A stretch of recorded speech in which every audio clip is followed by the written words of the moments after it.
All right, welcome, future legal minds. I am absolutely thrilled to have you here for today's explainer. We are stepping out of the stuffy classroom and right onto the deck of a ship, pitching in heavy seas. We're going to explore the high stakes, total adrenaline pumping world of maritime salvage law. And look, this isn't just dry theory. We're talking about billions of dollars, potential environmental catastrophes, and the brave people who literally risk everything to stop them. So, I want to kick things off by posing a very real, very practical question to all of you as aspiring maritime lawyers. Picture this. You're commanding a vessel and you spot another ship sinking on the horizon. Do you help? Well, morally, of course you do. But legally, and honestly more importantly for your future clients, how much do you get paid for putting your own crew at risk to pull off that rescue? Because this right here is the exact friction point where human morality crashes into hard commercial reality. To answer that, here is our roadmap for today's explainer. 1. Welcome to maritime law. 2. Essential elements of salvage. 3. Calculating the reward. 4. Environmental protection and case law. And 5. Your final exam cheat sheet. Okay, let's dive right into section 1. Welcome to maritime law. You can't argue a case if you don't know the vocabulary.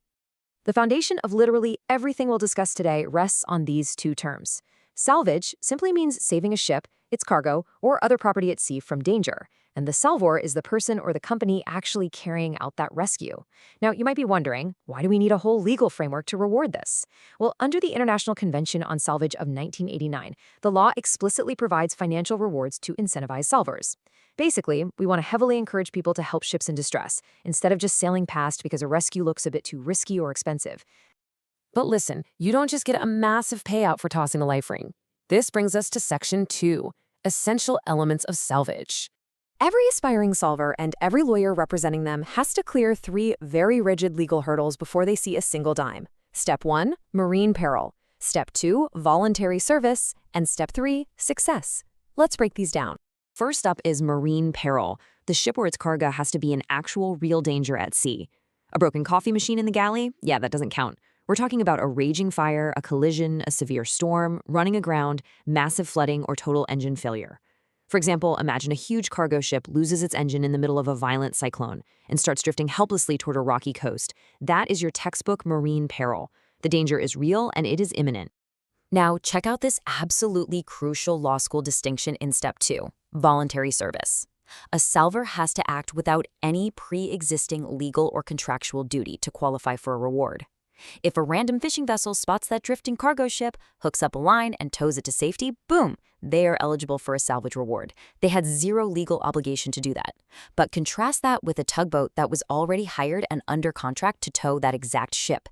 Because they have a pre-existing contract, their help generally isn't considered voluntary, which means no special salvage payout for them. And that brings us to step 3, summarized by probably the most famous legal doctrine in all of maritime law. No cure, no pay. It is exactly what it sounds like. If a salvage company spends millions of dollars and weeks of grueling effort trying to save a sinking ship, but it goes down anyway and nothing is saved, they ordinarily get absolutely nothing. The operation has to be successful, even just partially, to actually trigger the reward. Okay, so assuming our salvors faced the peril, acted voluntarily, and actually pulled it off, how do they get paid? That's section 3, calculating the reward. This is where it gets really interesting. Arbitrators use the factors laid out in Article 13 of the 1989 Salvage Convention to figure out the compensation. Think of it like a sliding scale. The higher the value of the property you saved, higher reward. Did you show incredible next-level professional skill? Higher reward. Was the operation super dangerous, lengthy, and expensive? Again, higher reward. And crucially, as we're going to see in just a second, if the salvor prevented environmental pollution, that directly bumps up their payout too. Let's put this into practice with a quick hypothetical. Imagine a tanker carrying crude oil catches fire right near the Indian coast. A salvage company rushes in, totally voluntarily, puts out the fire, tows the tanker to a safe port, and saves cargo worth a staggering 500 million rupees. So let's grade their exam. Was it voluntary? Yep. Was it successful? Yes, they towed it in. Did they save valuable property? You bet, 500 million rupees worth. And brilliantly, they stopped a catastrophic oil spill. Because they ticked every single one of those Article 13 boxes, the result is crystal clear.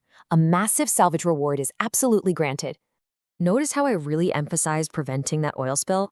That perfectly transitions us into Section 4, Environmental Protection and Case Law. See, historically, salvage was all about saving the cargo. Today, it's increasingly about protecting the oceans themselves. The 1989 Salvage Convention introduced this special provision, Article 14, to compensate salvors who protected the environment even if they couldn't save the ship. But you know how legal theories go, they often hit turbulence in the real world. In 1997, a massive court battle exposed major flaws in Article 14, which literally forced the entire maritime industry to develop what's called the scopic clause to fix these commercial gaps. Let's look at the case that started it all. Enter the landmark 1997 case of the Nagasaki Spirit. The facts here were grim. A tanker collision led to a massive fire. Solvers jumped in, executed a highly dangerous rescue, and successfully stopped a much larger environmental disaster. But when it came time to get paid under that shiny new Article 14, the House of Lords issued a highly restrictive ruling.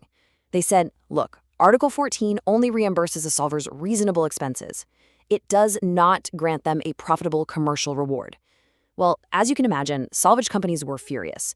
If there's no profit in risking your entire fleet to stop an oil spill, why do it?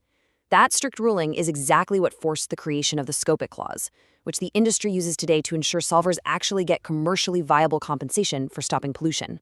Stepping back from all the dense case law for a minute, let's look at the big picture. Why does any of this matter? Salvage law is essentially the safety net for global shipping. It provides the financial incentive that encourages rescues, saves human lives, protects valuable property, prevents devastating marine pollution, and keeps international waters safe. It's the legal engine that keeps the oceans running. All right, before I let you go, I promised you a handy tool for your studies. Section 5, the final exam cheat sheet. If you take absolutely nothing else away from this explainer, memorize the 3 S's of salvage. First, the ship must be in danger. That's your marine peril. Second, the service must be voluntary, no pre-existing legal duty. And third, success. Remember, no cure, no pay. If you can confidently recall those 3 elements, you can tackle pretty much any salvage scenario your professors throw at you. I want to leave you with a provocative thought as you continue your legal training. We've seen how the law had to adapt from just saving cargo to protecting the environment with tools like the scopic clause. But right now, we are building ships larger than ever before, carrying unbelievable amounts of hazardous cargo.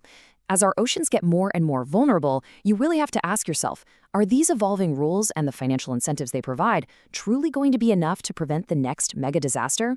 Think on that one. Thank you so much for joining this masterclass explainer, and I will see you next time.